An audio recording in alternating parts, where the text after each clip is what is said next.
Dominique Deroux. Immédiatement. Christian Bourgois, 1972.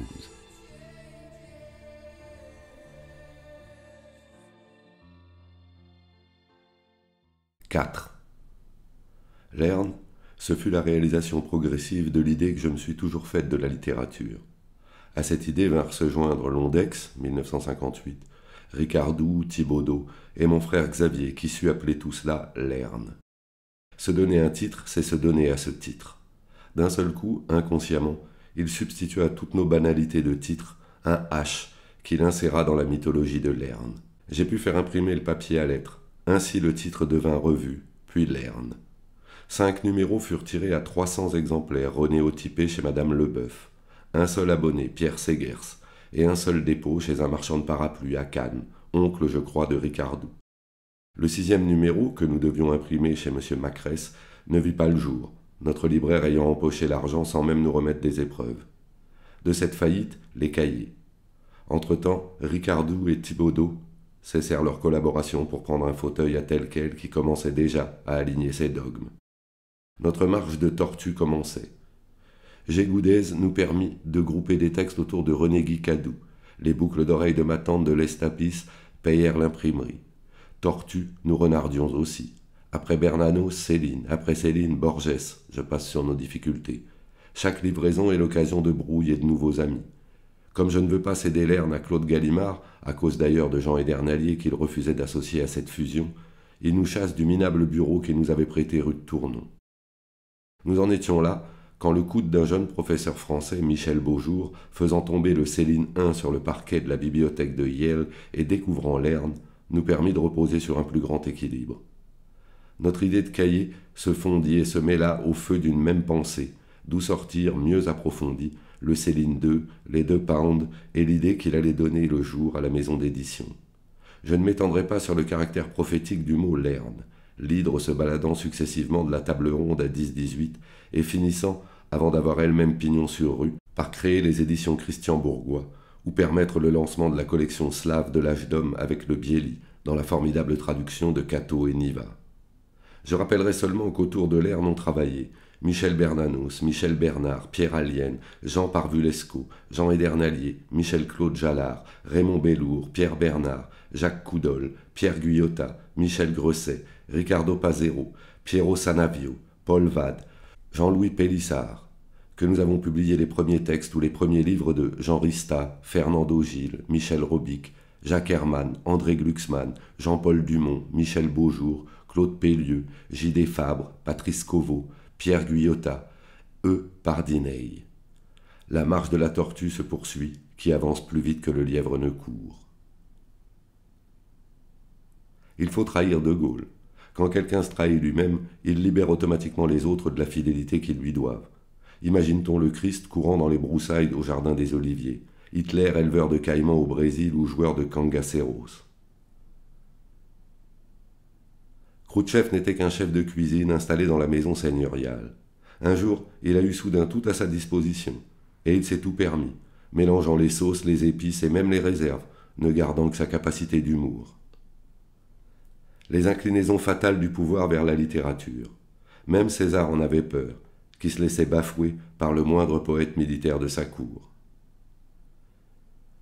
Michel Foucault dans ses cabrioles politiques, un papillon qui tape du pied. La collection du journal Combat du mois de mai, les textes de Philippe Tesson et de Jean-Claude Kerbourg, mis à part, forment à elle seule le dossier complet du niveau mental des intellectuels à l'activisme révolutionnaire aussi consternant que risible, écume d'un pathos misérable, dont la liste des titres que je cite ici est la preuve. Chiquet et cabriole sur escarpins glacés. L'exaltation sous-politique a permis aux plus indigents de se croire dans l'intelligence de l'histoire, avant de sombrer ou dans la syncope collective ou dans le putanat arrosé de muscadets gratuits. Mais lisons ce bel exemple de dépucelage folklorique. Du haut de cette pyramide, la terreur légitime, gare à l'escroquerie tricolore, vers une monarchie de juillet, la cantilène, la fin des imposteurs, la loi du peuple, Charletti ou la démocratie permanente, vers une éducation permanente. Malraux, rejoignez-nous, l'outil nécessaire, prima della rivoluzione. Refusons, le vrai combat, beefsteak et révolution, impossible dialogue, la grande absence, etc. La longue marche de Mao, le retour à la maison. Les Orléans, quadruple imposture, faux roi, faux baiser, fausse gonzesse, faux antimonarchiste. La colonne marchant vers Fachoda, une colonne de petits vieux cons post-coloniaux avec des antilopes et des Sénégalais. Cette colonne attrapa une colique immense, ayant confondu les buissons de ricin avec les Kumquats. Rien n'incarne mieux la Chine d'avant Sun Yat-sen que le palais d'été, avec la jonque de marbre, dans laquelle l'impératrice chinoise et ses dames avaient coutume de faire de la navigation immobile. 5000 personnes ont eu ou auraient le même geste pour faire l'histoire. 4999 tombent dans le trou, et un seul passe. Alexandre, Napoléon, Staline. Combien d'Alexandre sont morts une épée dans les reins en sortant des latrines? Combien de Gaulle ont échoué au brevet d'état-major? Dans le geste de l'adultère, il y a un certain envahissement de ténèbres, car la femme qui court revient toujours dans les chemins de traverse, s'éloignant chaque fois un peu plus du sentier de l'être. Mais une femme peut être adultérine avec son mari. Tous les faux flics sont des assassins, excepté les mecs comme Heydrich ou Heidegger. Napoléon, exportateur de liberté à la française, a été le premier à réveiller le tiers-monde, tous les tiers-mondes morts. On se posera toujours la question. Stefan Zweig est-il ou non un faiseur? Son double est Merezhkovski, à la différence que Zweig se rasait, mais on peut raser Merezhkovski par la lecture d'une biographie d'André Mauroy. Dans l'histoire du monde, il n'y a pas de mythomane qui, ayant pris le pouvoir, n'ait pas terminé à la fosse d'aisance. Quand on est matérialiste, il faut être Monte Cristo ou rien. Recommencement, remise à jour de l'oméga qui rejoint l'alpha. Trop tard tout, parce qu'on connaît d'avance la conclusion qui nous attend. Nous reste-t-il seulement une chance d'éviter le passé? 10 décembre. Sapin dans les rues, guirlandes. Il faudra au moins aller jusqu'à Shanghai pour enfin trimer le jour de Noël. Dès qu'on a mis la main sur une ferme fortifiée entourée de 10 hectares de vignes, on recommence une dynastie capétienne. Il faut s'envelopper d'une jeune femme comme les envahisseurs mongols de Quartier de Bœuf. En amour, il faut entrer dans une femme comme le rat dans un supplicié chinois. La différence entre Alexandre Dumas et Balzac, c'est l'intention monarchique que Balzac a mise dans son œuvre. Mais pourra-t-on retrouver la grande aisance classique d'une certaine langue française? Il n'y a plus de France, il n'y a plus qu'une bourgeoisie française et une classe ouvrière qui n'a jamais réussi à se saisir. Et ces lugubres poufiasseries, quand un homme, donnant un peu dans le vague, se revêt d'une mince couche de pourpre, la femme devient imbécile et tombe dans ses bras, oubliant qu'il n'est intérieurement que le cadavre d'une autre, d'une seule. Quand on demandait à Hemingway ce qu'il pensait de Faulkner, il répondait en grognant « A lot of big words ». Mort d'Ho Chi Minh. En 1946, il avait offert une courge de 30 kilos à la délégation française venue le rencontrer. Il emporte dans sa tombe le secret de cette courge. Lacan ne cesse de penser à 2 identifications, ressembler à Freud, ou pire, à la maman de Freud, écrire comme Mallarmé, ou pire, comme Saint John Perse. Avant le référendum, déclaration solennelle de Pompidou à la télévision, je ne suis d'aucune loyauté, d'aucune trahison. Toutes les philosophies sont condamnées à n'être qu'une approche de la vérité. Il n'y a d'autre Dieu que le Dieu peur. C'est dans la période de sa stupidité que Gada a composé ses chefs-d'œuvre, me dit ce vieux ruffian d'Ungaretti. Marcel Mauret, le fondateur de Dieu vivant, l'auteur d'un Jules Verne, me téléphone. Mais puisqu'il se sent mourir, il ne prend rendez-vous que pour le quart d'heure suivant. Glucksmann va voir un jour Lacan et lui demande de l'argent pour sa revue. Réponse de Lacan. Je n'ai pas d'argent sur moi, je n'ai pas vu de malade. Certains malades se plaignent d'ailleurs d'un bruit de papier froissé dans leur dos tandis qu'ils parlent, allongés sur le canapé. C'est Lacan qui plotte les honoraires. La philosophie, cet hôpital pour poètes tombés dans la mouscaille. Cet homme d'affaires m'expliquait: je perds 10 centimes par sac de plâtre, mais je me rattrape sur la quantité. Julius Evola, un cerveau très développé comme un sexe, entre les deux quelque chose de mou, d'informel et un certain flottement sentimental dans la pensée. Les jésuites contre le pape, c'est les travestis qui se font fabriquer une vulve dans certaines officines chirurgicales de Rabat où, après section du sexe dans le sens de la longueur, on l'enroule sur lui-même comme une manche de pull-over et en avant la musique. Malraux chez Louise de Villemorin, c'est le vieux rêve rentré de Proust, admis chez la duchesse de Guermantes. Les Juifs et les Allemands ont ceci de commun, qu'ils vivent et ont toujours vécu un jour avant l'avènement du Christ. Le monde entier est engagé dans l'histoire, tandis qu'ils n'ont pas cessé de vivre une histoire parallèle. Les Hohenzollern, rois du possible, rois des manufactures. Les Habsbourg, tout simplement rois de l'impossible. Tout ce que la femme habille de parole est factice. L'insolence, les facéties de gens riches qui crachent dans la soupe et se permettent des folies, là où le pauvre type se retrouve en tôle pour 10 ans. Ils n'ont jamais eu des rats pour jouer. Nous avons tous notre paquet de camel, qui parfois peut flamber comme le bazar de la charité. Le temps qui vient devient le temps qui passe, se répéter ça jusqu'à ce que le sang gicle par le nez.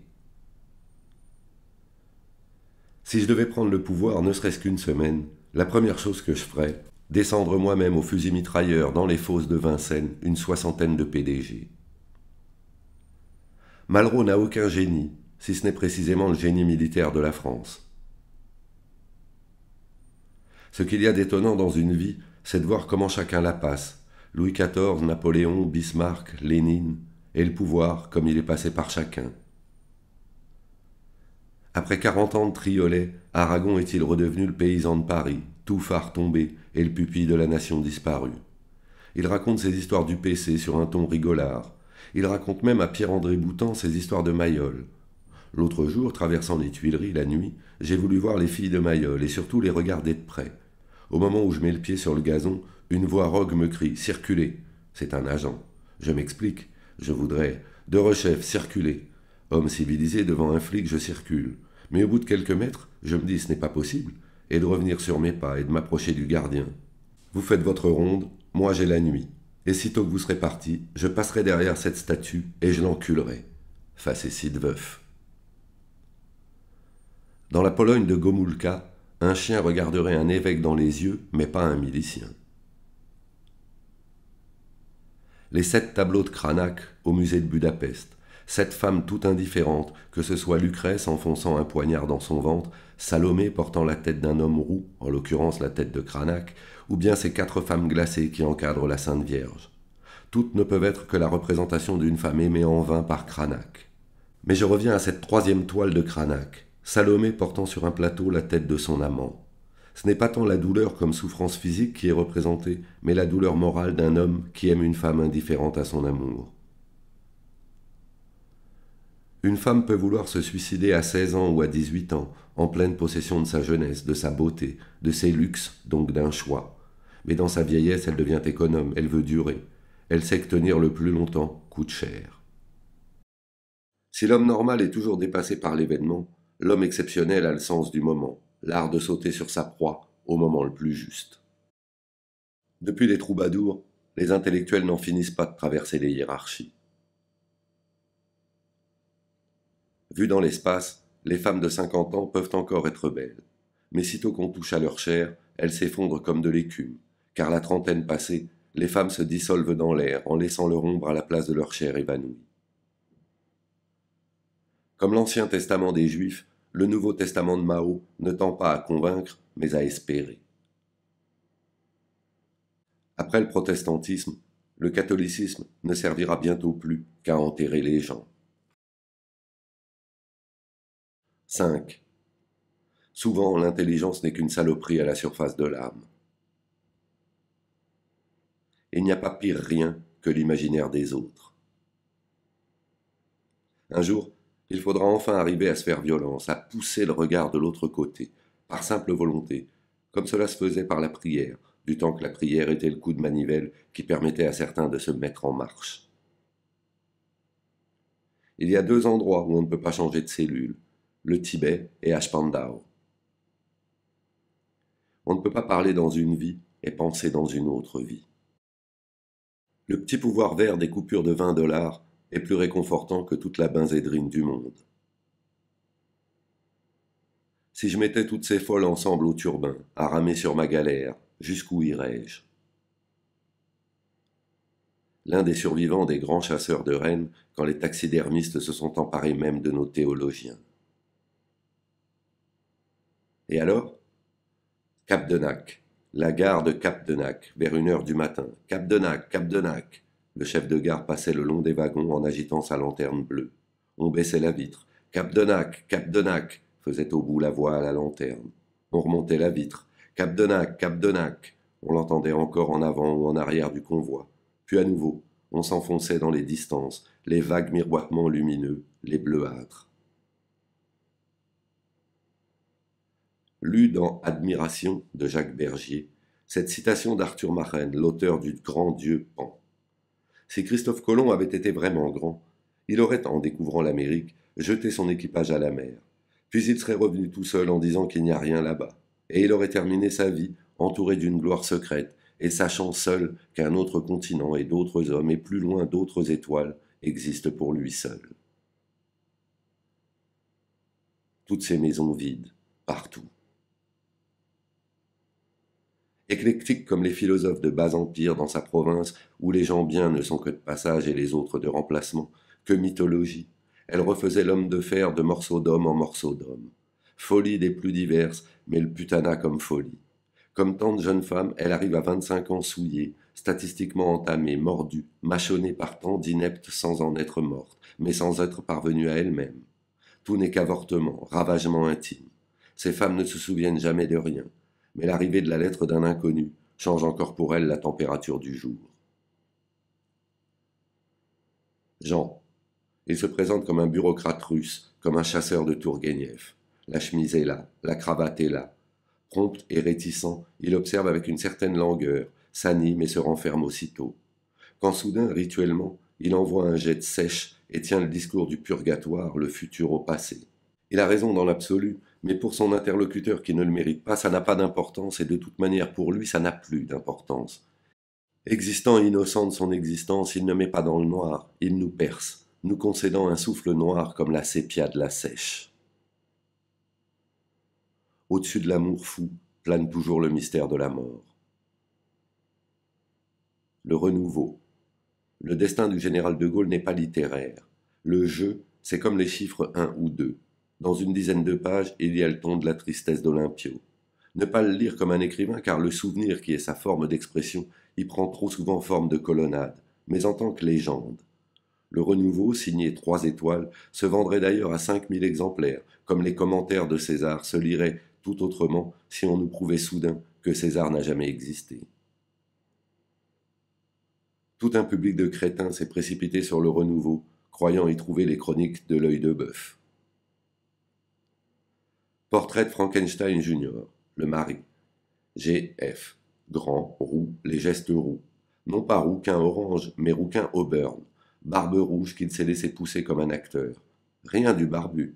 La chair du visage et des mains rouges.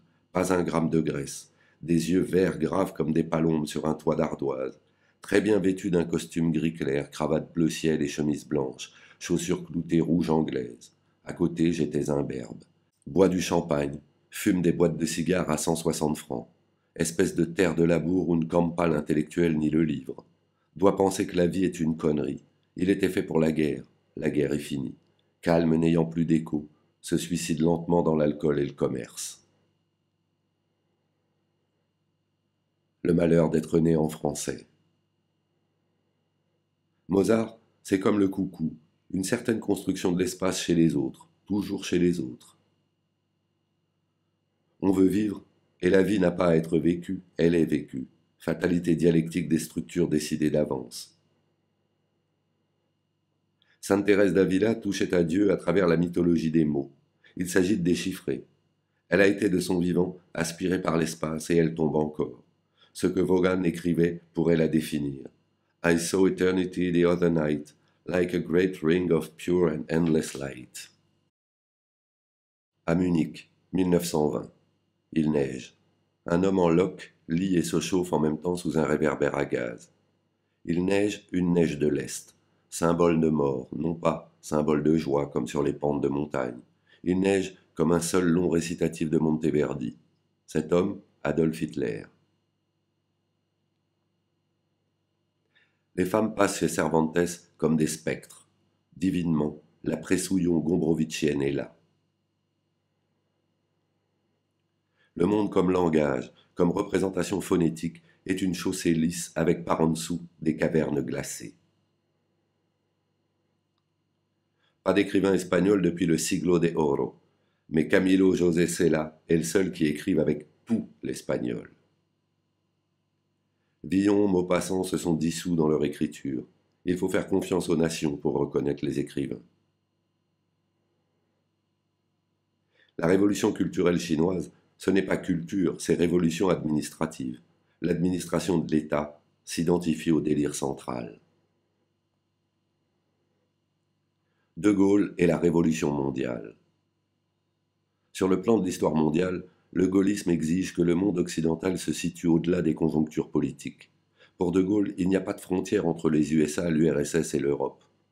Pour qu'il y ait intégration de l'un de ces termes, l'un d'eux doit s'ériger en termes de synthèse. Or, cela revient à dire que c'est à la France d'unifier l'Europe, ensuite d'unifier les trois termes. Après l'échec d'Hitler, de Staline et de Kennedy, donner sa chance au gaullisme. La France, dans ses mouvements, dans son destin et dans son chiffre, est l'archétype de l'histoire mondiale à sa fin, à l'instant où l'histoire est sur le point de basculer dans l'anti-histoire, quand il n'y aura plus qu'un empire, la Civitate Dei de Saint-Augustin, quand tout deviendra une seule administration, une seule culture. Il y a trois classes, le capitalisme, les ouvriers et la classe tertiaire, qui n'est pas l'âme bourgeoise, mais qui, dans ses perspectives révolutionnaires gaullistes, est l'appareil du parti déjà identifié à l'appareil de l'État. La dialectique capital-travail doit être dépassée par l'appareil d'une administration d'État, assumée par l'appareil du parti, ou par l'appareil du parti, devenu administration d'État. Le serpent, c'est le Christ. C'est la vie occulte qui continue quand les ténèbres règnent. Le pape demandant qu'on chasse les serpents de l'aérodrome de Katuniake à Colombo à coups de bulldozer, c'est le signe d'un pape faible, comme s'il avait oublié qu'il était le représentant du Christ sur la terre, non celui des curés au ciel. New York. Cette femme de chambre noire était si belle, entre 15 et 18 ans, que j'aurais voulu lui donner 500 francs, tout simplement pour qu'elle lave un mouchoir. Saint-Robert me raconte sa première entrevue avec le général de Gaulle. Il était si impressionné qu'il pénétra dans son bureau sans regarder autour de lui, l'écouta et sortit n'ayant pu ôter ses œillères, si bien qu'une fois dans la rue, il crut avoir rendu visite à un nain dans un cagibi. Reçu plus tard par Pompidou dans le même bureau, il n'eut pas à se donner du courage pour franchir le seuil élyséen. On y arrivait comme de plein pied. Il remarqua cependant que Pompidou avait remplacé le globe terrestre que le général tenait à droite de son bureau par un guéridon. L'héroïque couple Groythuizen du 9 de la rue Campagne Première, les derniers bohèmes de la grande intelligence. Après Kant, Gombrowicz a prévu l'explosion de la jeunesse, due à ce fossé de plus en plus large entre l'âge adulte selon la nature et l'âge adulte selon la culture. Écroulement des idéologies au profit des esthétismes nationaux. Le racisme nazi n'a été qu'une esthétique du meurtre. Renaissance esthétique égale manque total de charité. Zurich. Madame Thomas Mann nous reçoit, Frédéric Tristan et moi, en robe du soir noir lamée, entourée de 5 ou 6 chiens loups. Maison austère, femme austère à collerette blanche, qui pratique pour nous la cérémonie du thé. À 20 ans, Mann devait penser déjà au ministère de sa gloire. Sans doute le dernier écrivain qui ait pensé en fonction d'une œuvre, l'œil fixé sur la ligne de Goethe. L'œuvre de Goethe était ingénue. Mann pose à Goethe, mais il sait qu'il pose et nous fait un clin d'œil. Juillet. Gombrowicz est mort il y a maintenant 1 an. En relisant sa correspondance, j'ai l'impression qu'en me rencontrant dans cette Europe qui était pour lui sa mort, il s'est dit peut-être « Je suis sauvé, la jeunesse m'a fait signe, je vais pouvoir disparaître dans les buissons, redevenir garçon à l'autre bout, et recommencer les sottises. Qu'il aille retrouver la nature avec moi dans les forêts de Hyde Park. » Ceux qui fondent leur vie sur une série de malentendus ont un destin dodécaphonique. Cette lettre à personne d'Antonin Artaud. La vérité est que je ne comprends pas le suicide. J'admets qu'on se sépare violemment de la vie, de cette espèce de promiscuité obligée des choses avec l'essence de notre moi, mais le fait lui-même, le caractère aventuré de ce détachement m'échappe. Depuis longtemps, la mort ne m'intéresse pas. Je ne vois pas très bien ce que l'on peut détruire de conscient en soi, même en mourant volontairement. Il y a une irruption obligée de Dieu dans notre être qu'il nous faudrait détruire avec cet être. Il y a tout ce qui touche cet être et qui est devenu partie intégrante de sa substance et qui cependant ne mourra pas avec lui. Il y a cette contamination irréductible de la vie. Il y a cette invasion de la nature qui, par un jeu de réflexes et de compromissions mystérieuses, pénètre beaucoup mieux que nous-mêmes jusqu'au principe de notre vie. De quelque côté que je regarde en moi-même, je sens qu'aucun de mes gestes, aucune de mes pensées ne m'appartient. Je ne sens la vie qu'avec un retard qui me la rend désespérément virtuelle. Le mythe, c'est l'histoire oubliée puis transposée dans l'avenir. Gaston Chessac, récupération parisienne d'un arriéré mental. Visite de Pierre Berthaud qui prépare un Hölderlin et la France, un Hölderlin jacobin. Il me dit qu'il faut marcher la poésie d'Hölderlin, cette poésie qu'Hölderlin composait au rythme de son pas, comme Goethe à celui de son pouls. Rencontrer un économiste français édité au Seuil et condamné à mort au Libéria pour avoir critiqué le président Tubman. Ce que le monde de la Kabbale appelle le monde de la couronne, non seulement de droit, mais aussi de génétique divine, né de l'os de David, Gombrowicz l'a identifié sous le nom de l'assouillon. L'anti-renaissance. La renaissance magique se penchait sur l'alchimie et croyait plus au soufre qu'à la raison, celle qui interprétait Virgile d'un point de vue magique. Lu au cœur des ténèbres de Conrad. Histoire racontée au 2e degré par le personnage du livre qui n'a vécu qu'une partie de l'histoire, l'autre partie étant inventée ou supposée. Rappeler aux jeunes écrivains, à tout un public, ce mot de Faulkner, je crois que Shakespeare n'avait pas lu Freud, et leur conseiller Henry James. On ne peut aimer les femmes qu'autant où elles sont garçons, où il y a absence d'enlisement ovarien. Très vite la putréfaction les gagne comme le serpent entré dans la bouche d'Orphée. Quand la plus extrême sottise touche au chef-d'œuvre, telles sont les perles relevées par J.C. Briseville dans 3 manuscrits reçus chez Julliard. 1. La police sortit de l'expectative pour rentrer dans la foule. 2. Elle partit pour l'Australie sur un tuyau donné par une de ses amies. 3. Il lui ferma la bouche à coups de pied dans le derrière. Déjeuner avec eux. Elle me dit ce mot infiniment lourd. Comme c'est dommage. Je pense aussi à une autre expression, trop tard. La vie de chacun boite entre les deux. Ayant oublié mon portefeuille et ne pouvant payer le restaurant, le patron s'apprêtait à mettre la plante verte devant la porte et à me faire le coup du salami. Se rappeler que nationalisme veut dire naissance, nature. La tragédie ne relève pas de la fatalité, mais de l'absence de fatalité. On a la liberté de choisir. Plus de maîtres depuis 1918. La culture européenne s'est poursuivie vaguement en Amérique, mais sans tradition, elle est tombée sous le coup des graphomanes mécénés par les fondations qui, de thèse en thèse, n'ont fait que cacher à la lumière les œuvres à sauver.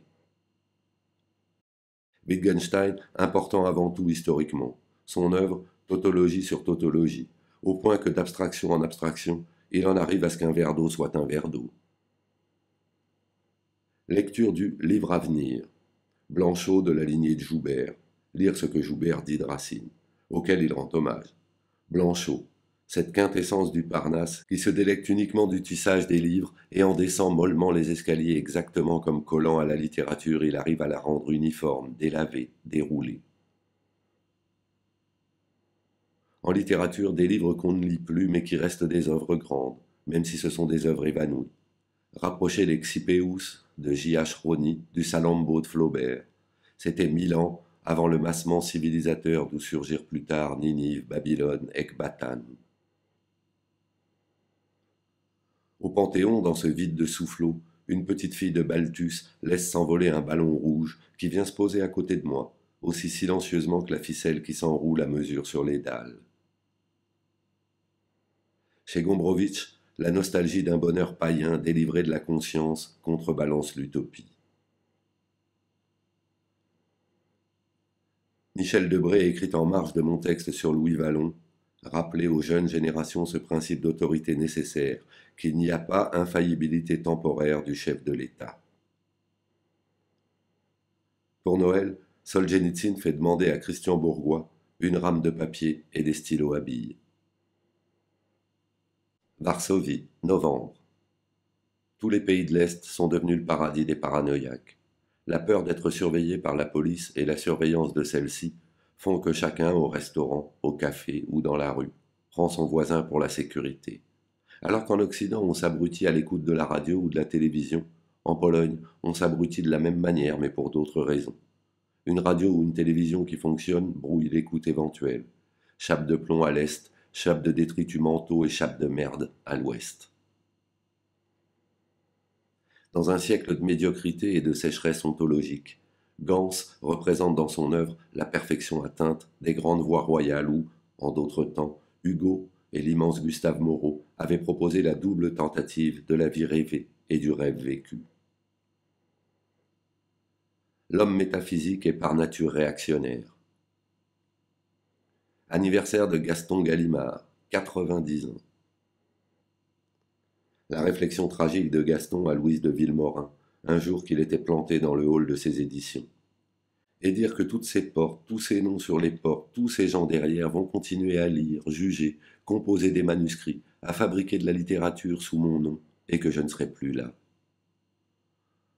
Conseiller à G.G. de s'enterrer, le plus tard possible, comme un potentat scythe, avec femmes, enfants, cratères en or, automobiles, lecteurs, comités, manuscrits.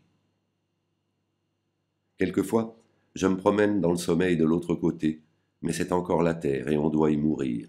Alors,